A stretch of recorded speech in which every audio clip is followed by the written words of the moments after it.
Welcome, everyone, to the PFF Fantasy Podcast. I am your host, Jon Macri, fantasy analyst here at PFF, and I am once again joined by PFF's lead fantasy analyst, the great Nathan Jahnke, to recap another wild week in the world of the NFL. Nate, how are you on this fine Monday morning? I'm doing well. We had a great day for the NFL yesterday. Had four matchups throughout the day with teams with winning records that were all fairly good games. And then along with that, a couple games where teams that are right around 500 had some nice shootouts. So it was a very fun day of football. And then you throw in the bye weeks and fewer players to write about in the waiver wire. So I got more sleep than I've gotten all season on a Sunday night. So I'm the most well rested I've been for one of these top 10 recaps. That's a beautiful thing. Yeah, we love to see that, and hopefully you could continue to get rest. We need you here, Nate. So I appreciate the NFL giving you a little bit of a break this week, and hopefully that continues a little bit. But yeah, it was another crazy week. Some fun games, some blowouts as well as usual, injuries, all that fun stuff. And we're gonna go over some of the top takeaways from this past week. Again, not necessarily going over every single game. You have all of those up on your game by game recaps up on the website on pff.com for free right now. So again, if there's something that we don't cover today that people were hoping to hear about or read about, you can check that out on pff.com. Nate has all the games up there, but we're going to go over the top takeaways. I'm excited to get into it. But before we do, I want to give a quick shout out to our presenting sponsor, Fabric by Gerber Life. Fall is all about the back to school and back to routine checklist. And the most important task on that list should be securing your family's financial future, starting with life insurance. Fabric by Gerber Life makes it quick, easy, and affordable to protect your family so you can get back to enjoying life. Fabric was designed by parents for parents to help you get a high quality, surprisingly affordable term life insurance policy in less than 10 minutes.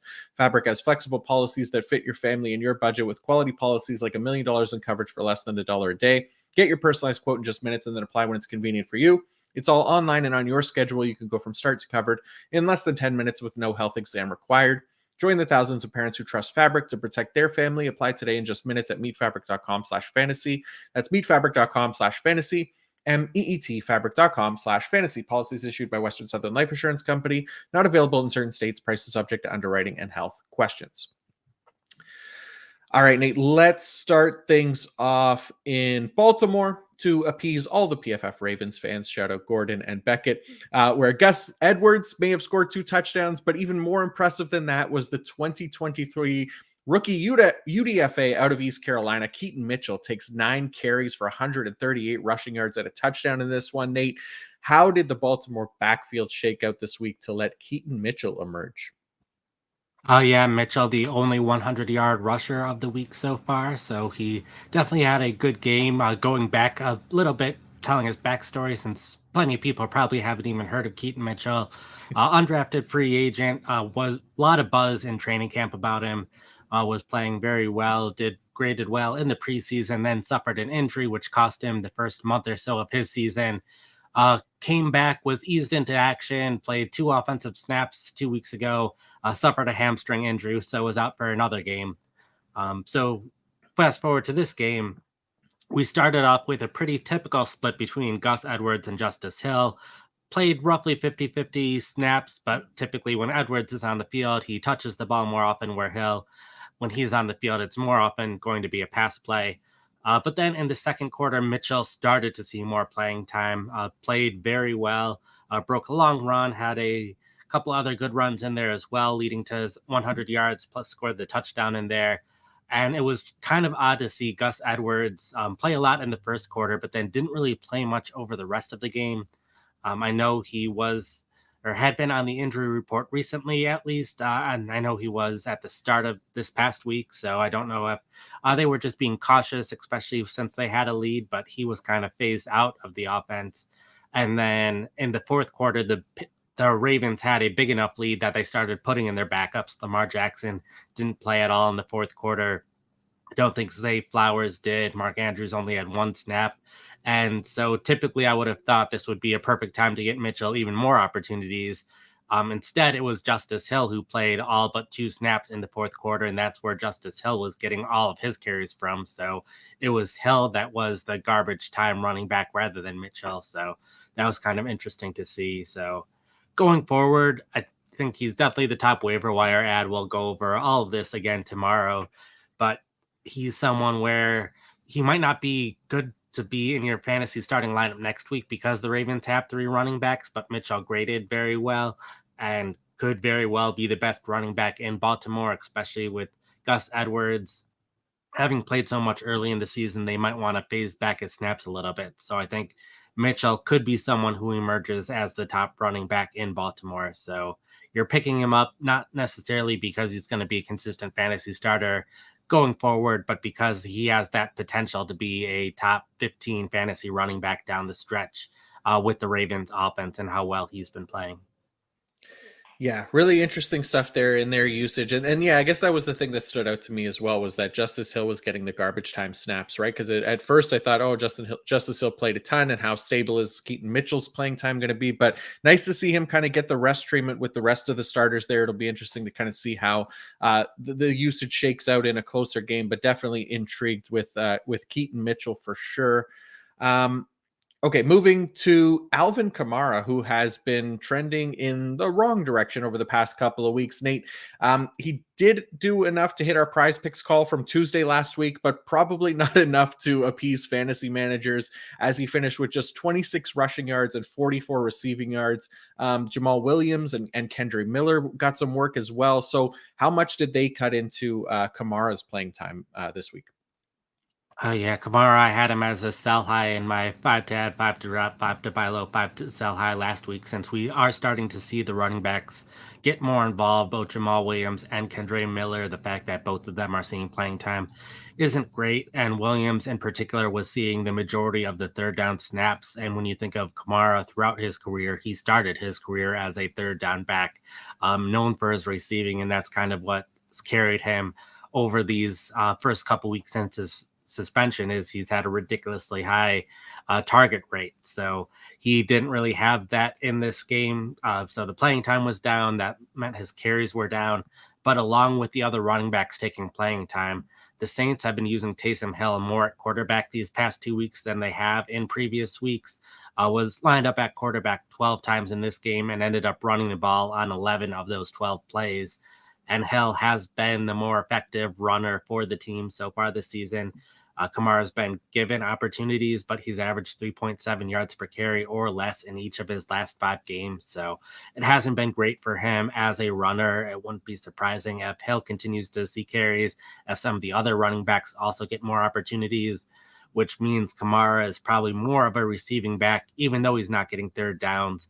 And then if you look ahead to the Saints' schedule, they have the third easiest schedule over the rest of the season. The only teams they face with a winning record are the Minnesota Vikings at 5-4, which had been up and down throughout the season. And then they face the Detroit Lions, who are 6-2. So the Lions will be a tough matchup. But outside of that, it's a lot of division games against teams with losing records, where the Saints could be playing with the lead and not needing to pass too much late in the game. So that's probably not going to be the best game scripts for Kamara's fantasy value going forward either. So will be interesting to see if his usage starts to change, if Taysom Hill starts to play less at quarterback and more at tight end. But Hill, he's been interesting playing both tight end and being a runner at quarterback early in the season. It was kind of understandable with the injuries and suspension they had at running back, the injuries they've had at tight end. But in this game, all of the running backs came in healthy. All of the tight ends started the game healthy, and Hill still saw this much playing time. So it doesn't seem like Hill is going to be going away anytime soon. Yeah, definitely concerning stuff there for Alvin Kamara, especially in those like half PPR, non PPR leagues, especially. It could definitely hurt his value quite a bit here that if that usage continues. So, um, yeah, from a veteran running back whose role has been declining to one who is on the rise now after being limited in recent weeks. Aaron Jones of the Green Bay Packers gets double-digit carries in this game for the first time all year, and then gets all the way to 20 carries, which led to 73 rushing yards and a touchdown. He also added 26 receiving yards on 4 catches and 6 targets. Nate, the touches were there for Aaron Jones. Did the snaps line up for this to allow for Aaron Jones to be trustworthy on a weekly basis going forward? Oh yeah, the snaps were definitely in the right direction. Probably his best game in roughly a calendar year since late last season. He was also dealing with a bit of injury issues. So it's been roughly 12 months since we saw Aaron Jones play as much as we kind of remember him playing. But this is first time he reached 20 carries in about a year. Also one of his best receiving games in terms of targets and receptions. He also did pretty well last week, but hasn't exceeded how he did in this game since week 11 of last year. And then take into account the Packers had a lead in this game late in the game. We're starting to use AJ Dillon a little bit more. Emmanuel Wilson came in for a little bit late in the game as well. So he could have very well seen more playing time if this was a more competitive game. Didn't play as good as we remember him playing, only averaged, I think it was 3.7 yards per carry or something like that. But even with the low yards per carry, it was good to see him get the ball so much and them rely on him so much in the offense. And there were trade rumors that the Packers were looking for a running back. Nothing happened with that. So Jones should be pretty trustworthy over the rest of the season, given how much they relied on him, as long as he can stay healthy. And hopefully he can get even closer to 100%. And we can start seeing the player that he was earlier in his career, where he was averaging 5 yards per carry a lot of the time and being a big part of the Packers offense that way. Yeah, for sure. We got a taste of it this season. I guess it was week one. He had that RB1 finish, right? And then yeah, it nice to see him kind of get should be inside the top 10 by the time the week's done, depending on what Eckler and Brees Hall do tonight. But another strong game for Aaron Jones, at least production wise. So we like to see that. Um, all right, from one running back in the NFC North who had 20 carries this week to another running back in the NFC North that also had 20 carries this week. Nate, Deontay Foreman dominated the backfield touches in this one, but what did the usage look like there in Chicago? Typically in Chicago, we see a pretty clean split in early down snaps between two running backs. So in this game, Foreman saw the clear majority of snaps on early down. So this was a bit different than what we typically see out of Chicago. Also dominated the short yarded situations. And then Roshan Johnson took the 2 minute drill snaps and pretty well dominated third down. So this was a little bit more what you expect to see out of a traditional backfield, where there's one guy who's an early down back, one guy who's a late down back. So a little bit different than what we've typically seen out of Chicago, and pretty noteworthy because Khalil Herbert is eligible to return to the team this week. And before, I had previously been thinking that Foreman, even though he's played well at times in the run game, might go back to being inactive each week because he's not used much on passing downs, and because Roshan Johnson is capable of being that backup early down back. But considering Johnson only ran the ball twice in this game compared to 20 by Foreman, it seems like they are pretty happy with Foreman over Johnson as a runner, that Foreman might be the backup early down back as early as next week. And then Johnson might be competing with Herbert for playing time on third down. So, not great news for Johnson in general, who's been a pretty consistent player in our waiver wire uh, podcast. So, we might not see Johnson get that opportunity to run the ball that much over the rest of the season. We might see Herbert not get as much playing time as we'd like, considering how well Foreman's played. It just completely depends on how well Herbert is able to return from his injury and how much they like Herbert over Foreman once Herbert is fully healthy again. Yeah, like you said, Herbert eligible to return next week. We'll see kind of what happens there. I can't imagine that they'd put him right into like his full time role or whatever it was before his injury, right? That he was leading the backfield there in touches. But yeah, I don't know. It could be a very messy situation here in Chicago. We'll see how things kind of shake out with Deontay Foreman, Roshan Johnson, Khalil Herbert, and company over there, Darrington Evans as well. So yeah, that's a good one to note here for sure. All right, Nate, let's head to one more running back situation. And this one in Indianapolis with Jonathan Taylor and Zach Moss. And one that I think a lot of us, Kate and I included on the Thursday preview show, expected maybe more from these guys production wise or at least efficiency wise in a great matchup for running backs going against the Carolina Panthers. We did see Taylor get in the end zone at least, so that was nice. But how did the Colts backfield shake out this week? We've seen Taylor slowly but surely break away from Moss as the lead running back in Indianapolis. His playing time has been on the rise by roughly 10% each of the last couple games. So at this point, Taylor is the clear top running back in Indianapolis. This playing time is pretty consistent with what we saw 2 years ago, as well as the start of the 2022 season.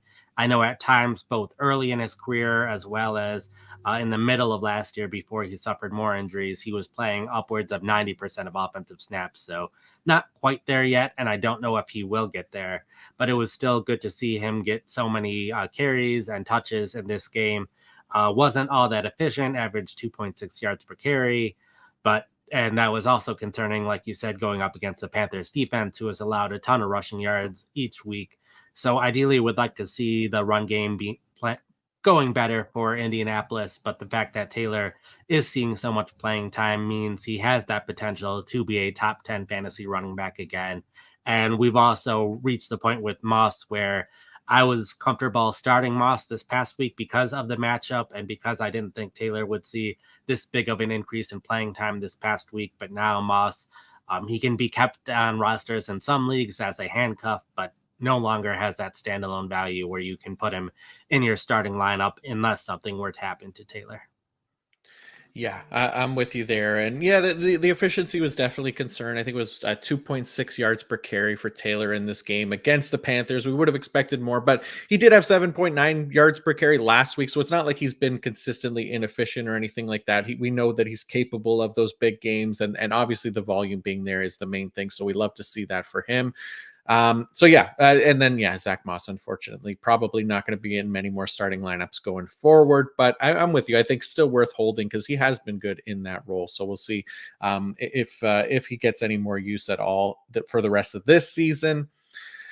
All right, before we go on to some wide receivers, let's do a quick ad break from our friends at Prize Picks. Prize Picks is a skill-based, real money daily fantasy sports game. How does it work? You pick 2 to 6 players, and if they will go more or less than their Prize Picks projection, you can win up to 25 times your money on any entry. So Nate, we got a couple picks here. I mentioned that we hit our Alvin Kamara over receiving yards last week, but we're going to it again here for Monday Night Football, Chargers and Jets. And I'm going on the defensive side of things this week, just to switch it up a little bit, to have some fun here and see if we can get Joey Bosa over 0.25 sacks. So he only needs a half sack in this game, going against Max Mitchell at right tackle. Mitchell's allowed 2 sacks in his last 2 starts, 54.9 pass blocking grade on the year. Zach Wilson, 20.7% pressure to sack conversion rate is high.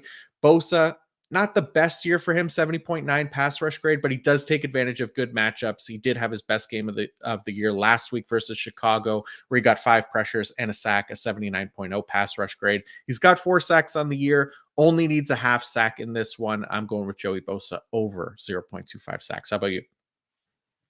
I'll have Brees Hall with more than 20.5 receiving yards. Hopefully, Bosa is getting that pressure and gets that sack at some point, but also is pressuring, allowing Zach Wilson to dump the ball off to Brees Hall at times. Hall, he's been getting more involved in the passing game these last couple weeks, has run more than 20 routes each of the past 2 games, which has led to more receiving work, 54 yards and 76 yards these last 2 weeks. So it's been great to see him get more involved in the passing game and more involved in the offense in general, but also going up against the Chargers defense. Chargers top 5 in receiving yards allowed to running backs this season. Over the past 5 games they've played, they've allowed 6 different running backs to reach at least 21 receiving yards. It was Kansas City 2 weeks ago with Isaiah Pacheco and Jerick McKinnon, who both saw receiving yards in the 20s. So very consistently allowing at least one running back to reach at least 21 receiving yards. So I think Hall should be able to, and the game script should be a pretty close game. So one where the Jets are throwing the ball plenty. So I expect Hall to have a fine game in the run game as well, but I also think he will get over 20.5 receiving yards. Nice. I like it. All right. At Prize Picks, you aren't competing against other people. It's just you versus the projections. Go to prizepicks.com/PFF fantasy and use code PFF fantasy for a first deposit match up to $100. Again, that's prizepicks.com/PFF fantasy and use code PFF fantasy for a first deposit match up to $100. All right, let's talk about some wide receivers now and start with the Rams and not with Cooper Kupp and Puka Nakua, who both saw 7 targets, but neither cracked 50 yards.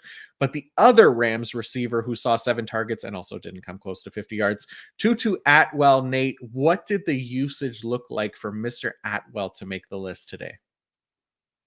It was a bit concerning. They started to rotate him out a little bit more, which is something I thought could happen once we saw Cooper Cup return and thought it might be Atwell and Van Jefferson rotating, but this week it was Atwell and then Ben Skowronek who started playing more in 11 personnel. So that wasn't great to see. And the Rams, typically a team that uses 11 personnel over 90% of the time, which is why we would even consider Atwell in the first place because all 3 wide receivers were on the field so much, but they started using 12 personnel more often.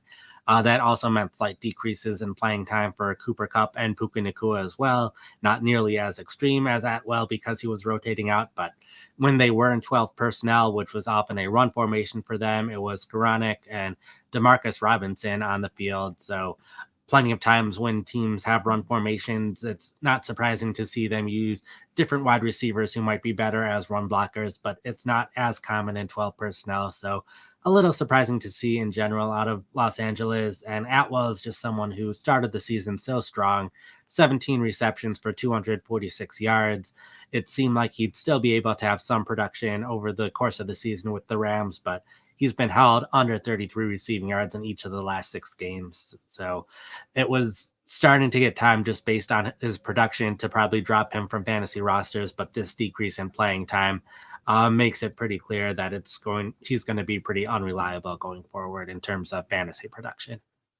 Yeah, not ideal there for Tutu Atwell. The Rams do get a bye next week as well. Hopefully, maybe gives Matthew Stafford some extra time to heal as well. We'll see where he's at after the bye, and maybe that allows this Rams offense to kind of get back to clicking the way they were. But yeah, definitely concerning in the playing time for Tutu Atwell for sure. All right, moving on to Germany, where we go to see the Chiefs and the Dolphins faced off on Sunday morning. For those watching, probably noticed that Jalen Waddle seemed to hurt his knee very early in the game. He did come back, but was noticeably not 100%, Nate, and didn't seem to get his full complement of snaps from that point on either, right? Oh, yeah. He typically plays roughly around 75% of offensive snaps, which is a little low for a star wide receiver. But Miami, they've been doing this the past couple of years where they just rotate their wide receivers out more often, especially in run formations, which helps the Dolphins wide receivers' efficiency, but just doesn't give them quite as many snaps or routes run. But he was closer to about 50% of offensive snaps in this game, rotating in and out with Cedric Wilson. And oftentimes, we don't really cover injuries a ton on this top 10 recap just because it very well could be that the player is healthy and ready to go again in a week from now. But in this case, Waddle, this has happened 2 of the past 3 games where he's missed significant playing time.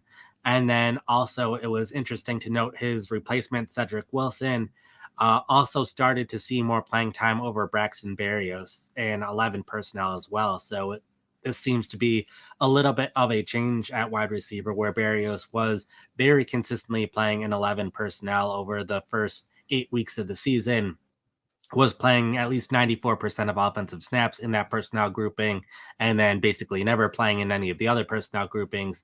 But he only played in 45% of 11 personnel snaps in this game, with Wilson taking a lot of those snaps.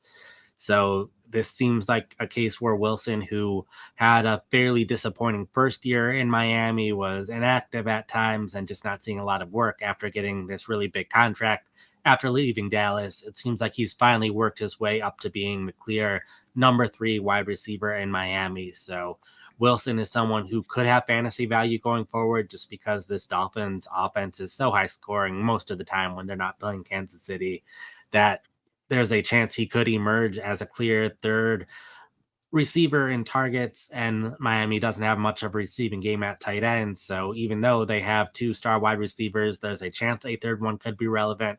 And then when you also consider Waddle's recent injury history, there's a chance that Wilson could be the number 2 receiver for Miami for a little bit of time at some point this season. So Wilson, someone that I just thought was kind of buried on the depth chart, rotating with a lot of other veteran receivers. They have Robbie Anderson, who's been inactive. They traded for Chase Claypool, who's still the number 5 wide receiver on the depth chart, and River Crawcraft should be coming back from injury sooner rather than later. But I think Wilson has at this point pretty well emerged as one of the top receivers in Miami. Yeah, and I think that's important too. And then for Waddle's sake, it is a good thing that their team is going to be on a bye week next week, so it gives him another. He's another one of those players that could potentially kind of heal a little bit longer. It's good timing for his sake, and hopefully, gets back to that full playing time. We'll see how things look coming out of the bye for Miami in Week 11. But like you said, Cedric Wilson's role kind of growing there, and then there could be potential in a high-powered offense for sure. All right. Another offense of interest, and it is our weekly Kansas City Chiefs wide receiver update. And again, more positive news here, which is good for the Kansas City wide receivers and for Rashee Rice fans like ourselves here. Nate, what did Rashee Rice's role look like this week for the Kansas City Chiefs? Yeah, I almost took this one out because we've talked about Kansas City so often, but it was between this and a wide receiver that we'll be talking about tomorrow in the waiver wire article. So I figured let's have some variety in what we're talking about, even though we've talked about Kansas City every week. So we saw Rashee Rice's role continue to increase. This was probably the game where the Kansas City wide receivers looked most like a normal team in terms of having some clear top receivers and some clear backup receivers rather than just everyone rotating in and out a ton. We saw Rice play his highest percentage of playing time that he's seen in his NFL career. Marquez Valdez-Scantling and Justin Watson both were playing the clear majority of offensive snaps as well. This led to Sky Moore, who was very consistently seeing at least 50% of offensive snaps. His playing time plummeted in this game, even though he did have some nice plays. And then Mecole Hardman, who saw a pretty sizable increase in snaps last week, went back down this week. And Kadarius Toney, still the clear 6th wide receiver, no longer getting as much playing time as he was. And before, when he was on the field, he was getting the ball at least 30% of the time, and now he's not getting the ball as much when he's on the field. So Toney pretty clearly out of the Kansas City rotation.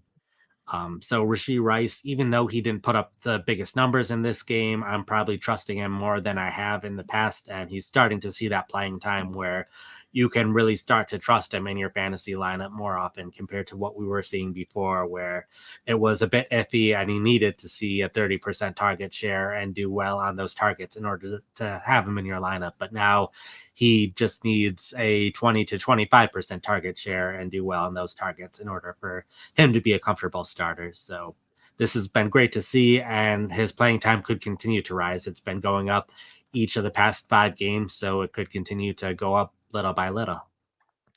Yeah, I'm excited. Let's the Chiefs are on a bye week as well next week, so let's get that post bye week rookie bump for Rashee Rice here. And again, we could continue to trust him in starting lineup. He's been nothing if not efficient, right? So did have the lower target rate this week, like you said, at 9.5%, but still found the end zone at 23.9% target rate on the year. Obviously, staying over 20% on a higher snap share, that would be a massive boost to his fantasy value. So we continue to hope for Rashee Rice, which is definitely the goal here as we need a wide receiver to emerge in Kansas City.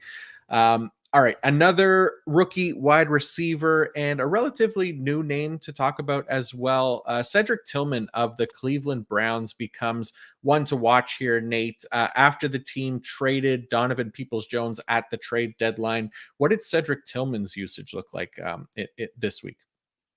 Yeah, we had a relatively quiet trade deadline, which was disappointing for fantasy purposes for the most part. But we did see Peoples Jones, who was seeing a clear majority of offensive snaps, leave and kind of open the door for Tillman to become the starter. There had been some thought that Marquise Goodwin, who was playing a bit in place of Donovan Peoples Jones, I thought Goodwin could see more playing time, but it was Tillman who very clearly took the role almost completely. Goodwin still took a couple snaps here and there before suffering a concussion at the end of the third quarter, but Tillman was playing a lot, both in 11 personnel, but also 11 of 13 snaps in 12 personnel. It was not Elijah Moore who saw an increase from this trade. It was completely Tillman and the backups. Probably worth noting, David Bell, who was their other backup wide receiver, was inactive with a knee injury. So there's a chance that Bell will rotate in or potentially even be the starter over Tillman once Bell is healthy again, considering Tillman was inactive the past couple weeks, which was a little surprising. So will be interesting to see what Cleveland does with this wide receiver spot going forward. But if it is Tillman, he is a third round rookie wide receiver that we just haven't seen too much of so far this year. And basically every other wide receiver that was picked in the third round has had huge seasons so far this season. Tank Dell, Michael Wilson, Josh Downs. So Tillman was drafted right around all those players. So maybe he is as good as some of those other players are. So possibility that he adds something to the Cleveland offense going forward. Plus, Cleveland had to be comfortable enough to trade away Peoples Jones with their backup wide receivers. So that's also a good sign for Tillman going forward. Yeah, for sure. I definitely like what you said there. Yeah, about them trading Peoples Jones. That is a little bit telling. I know that Tillman only had the one catch for 3 yards in this game, but there's at least potential there that he continues to get more involved if they feel good about him, and still a rookie, so could emerge here in the latter half of the season. Okay, and last but not least, we only have one tight end to talk about this week, but it's a good one as Dalton Schultz of the Houston Texans delivers a tight end 1 week with 11 targets, 10 receptions, 130 receiving yards, and a touchdown. Nate, we've talked a fair bit about Schultz's playing time this year from the preseason and into the regular season. So, how are we feeling about his role after this week's game? Feeling fairly good about it, especially with how well Houston's offense played in general. The 5 touchdown performance, and Schultz was a big part of that with over 100 yards and a touchdown on his own. But his playing time has increased a bit these past 2 weeks due to injuries to the other tight ends. Tegan Quatoriano landed on injured reserve this past week, so he will miss at least the next 3 games. And that's been the biggest one for him because Schultz has fairly consistently played in 11 personnel all season, but was rarely playing in 21 personnel. Played 17% of 21 personnel snaps leading up to this week, so over the first 8 weeks of the season. And Houston runs a lot of 21 personnel because they want to run the ball if they have a lead and have a tight end on the field or tight end and a fullback on the field that are more run blockers. But because of the injury to Tegan, Dalton Schultz played 14 of a possible 19 snaps in 21 personnel, so that meant more playing time for him. Had 2.3 yards per route run out of his routes out of 21 personnel, so that did help his receiving production in this game. And especially in games where Houston has more of a lead, it means Schultz will be on the field a lot more. His playing time dipped as low as 50% of offensive snaps earlier in the season when Houston was having better games and were in more run formation. So at least for the next couple weeks, that's good news for Schultz. Also worth noting, their third string tight end, Brevin Jordan, who's more of a backup receiving tight end, also has missed the last 2 weeks with a foot injury, so that also helps Schultz playing time. I don't expect Jordan to cut into Schultz's playing time over these next few weeks too much. So I think Schultz, who's been a borderline fantasy starter, has been capable of having huge games, but also quiet games. I think at least over the month of November, he should be a bit more reliable. Yeah, definitely a good sign there. Big day for him, big role as well. And then, yeah, he did. He had that 3 game stretch from, I guess, like weeks 4 to 6, where he was like the PPR tight end 2 over those 3 weeks behind only Travis Kelsey. Obviously, we still had the concerns about playing time. So this was definitely good to see for a player that, yeah, Stroud clearly wants to target. I think he's currently 8th among tight ends who have run at least 100 routes in target rate at 20.7% this season. So definitely good stuff there for Dalton Schultz. And like you said, because of the injuries at the position, we could be trusting him much more consistently in the weeks ahead. So good stuff.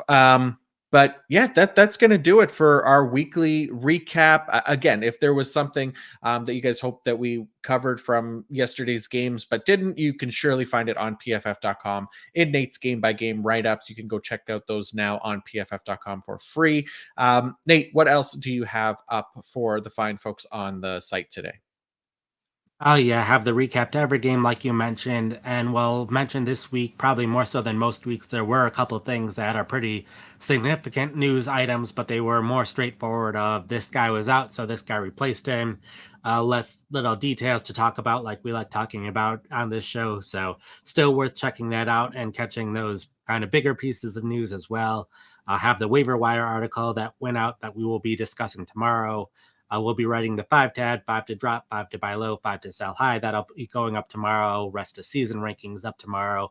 And then hopefully, after all the fun games of football we've had so far this week, close out with the Jets and Chargers tonight, which should be a good game. And we'll have that recap out immediately after that game. Yeah, looking forward to that one. Thank you, Nate, for going through it all with us here, and thanks to everyone for tuning in. Please don't forget to like and subscribe to the PFF Fantasy YouTube channel. Also, a huge thank you to the PFF Data Collection team for crushing another weekend of football, so we can bring you the best football data in the multiverse. We will be back tomorrow, like Nate said, talking about waiver wire targets. So good luck with your Monday Night Football matchups tonight, and until next time, peace out.